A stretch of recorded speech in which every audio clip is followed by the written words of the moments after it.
people. Today we're doing a set that I'm calling Mental Stress because I was under a lot of it when I was working on these. So let's get started and I will tell you the tale. This set started out to be a flame nail set. Did not work out. I spent 2 days working on it. It came out looking like a kindergartner had done it. It was horrible. If you want to see what it looked like, I posted a picture of it at the very tail end of this video.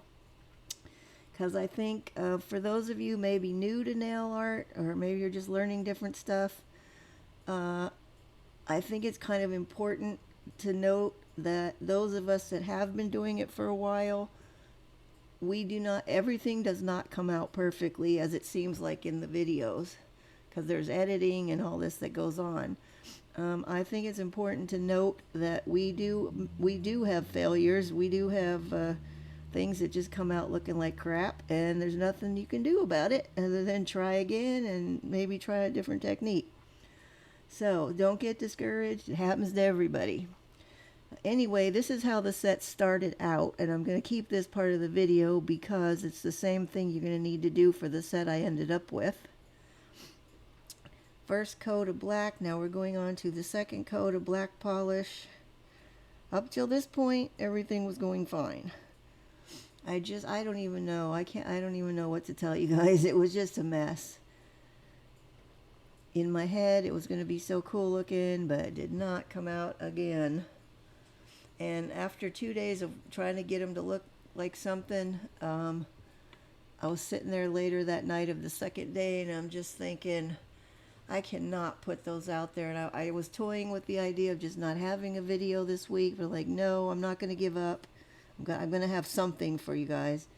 So what I did was I ended up, you can't see it very clearly, but if you look at the picture at the end, you'll see the flames. I had painted around the flames with a thin line of black gel paint in hopes that would make them look better. It didn't. But so what I ended up doing the third day is I came in here, I buffed them all down to smooth off those gel paint lines. I slapped 2 more coats of black polish on top of them. I believe, okay, here we go. This is the matte top, which is going to go over the black because we need that for what we're going to do. Anyway, I slapped 2 coats of polish over them, and this is where we are now. We're going on. Actually, this might be the first time I put the top coat on. I lost track, you guys. There's so many layers of polish and different top coats on this set. They definitely won't break if you're wearing them. And I didn't spend much time, I didn't spend any time, I should say, filing and buffing towards the end because they were starting to get a little bumpy looking along the edges. I was so aggravated by that time I just gave up and said, that's it. They are what they are. And there I am again. Okay, here's the plate number for the stamping plate that we're going to use. There's no brand name as I got this off Ally and it didn't have a brand name on it.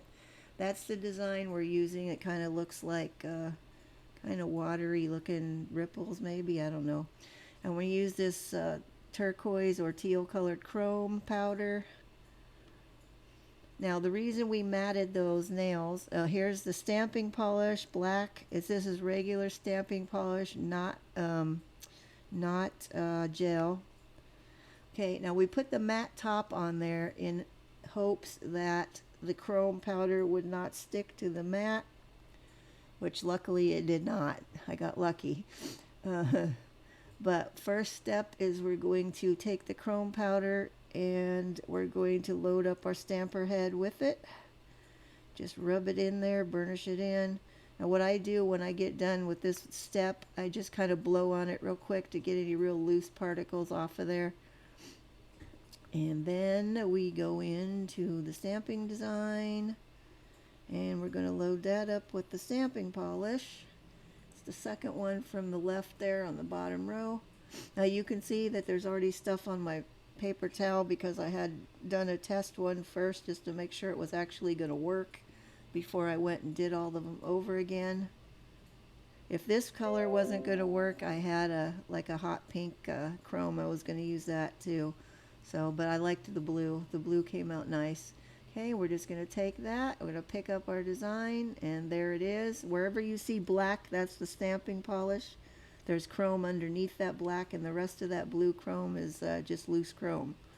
Okay, and then we're just going to stamp it right on the nail.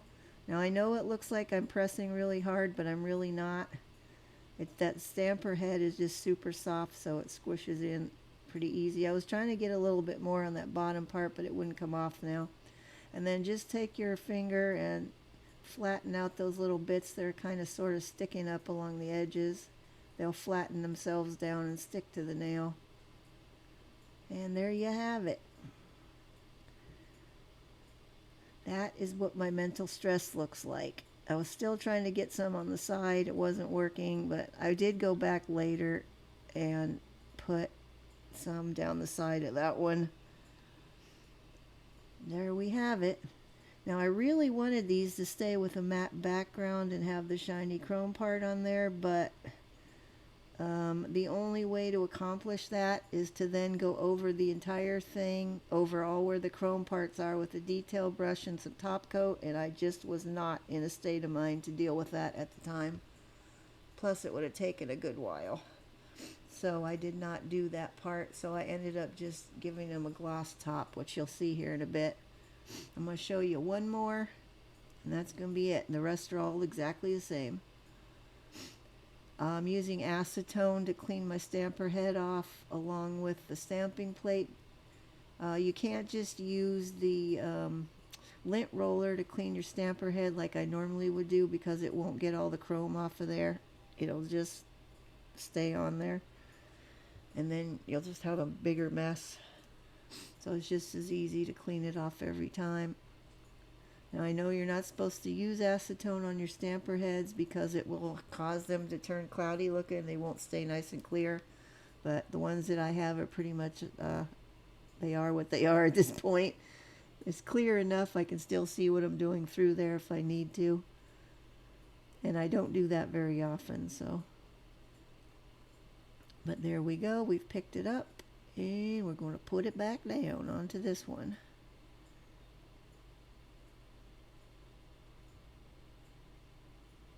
And there you have it.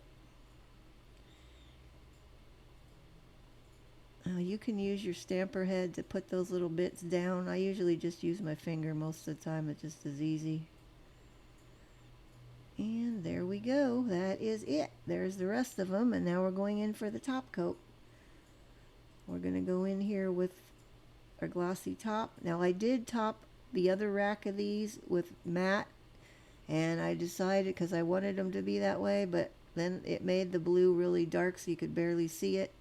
So I had to go back over those with the glossy top. So there's some of them that are going to look darker than others. They do look really dark. You gotta, if you're moving them around different angles, that's when you see the design. It's not like real apparent a lot of the time. I mean, it's there, you can see it, but it's not like in your face until you start moving it around in the light. Then you can see it really well. But also I was having problems with my top coat splitting over this for some reason, so you're going to see me going over and over and over these, trying to get it to lie flat and nice without, splitting, having holes and stuff. I had to go over these so many times. There was so much top coat on these nails, you guys. They're never going to break if somebody's wearing them. Now, I didn't bother to clean my edges up because I figure nobody's going to be wearing these anyway. They're just going to sit here in the box with all my other sets.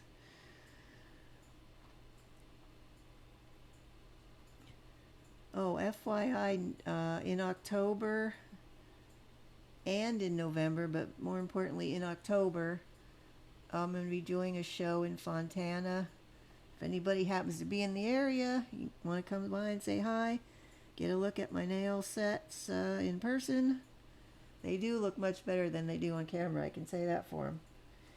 But I will be out there. Further details to follow because I can't remember exactly the date at the moment, but next month I'll post up a flyer for that. This is just me going over and over. I'm trying to get all of them to stay nice so I can get them in the lamp before they split open again. So you can see around the edges they're a little bumpy looking. Oh, there's one at the top.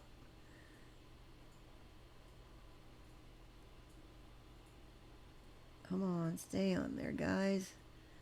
Every time I would get them nice, I'd go to put them in the lamp and then I'd notice another one starting to split. I swear I must have spent a good 15 minutes just trying to get these smooth enough to where I could cure them. And even after I got them out, there was a couple that still along the edges had some bumpy looking parts that split that I had to put an additional coat of top coat on. So I swear there's got to be like 10 coats of stuff on these nails at least. Probably more by the time I got done. It was a crazy week in the nail room, but I survived.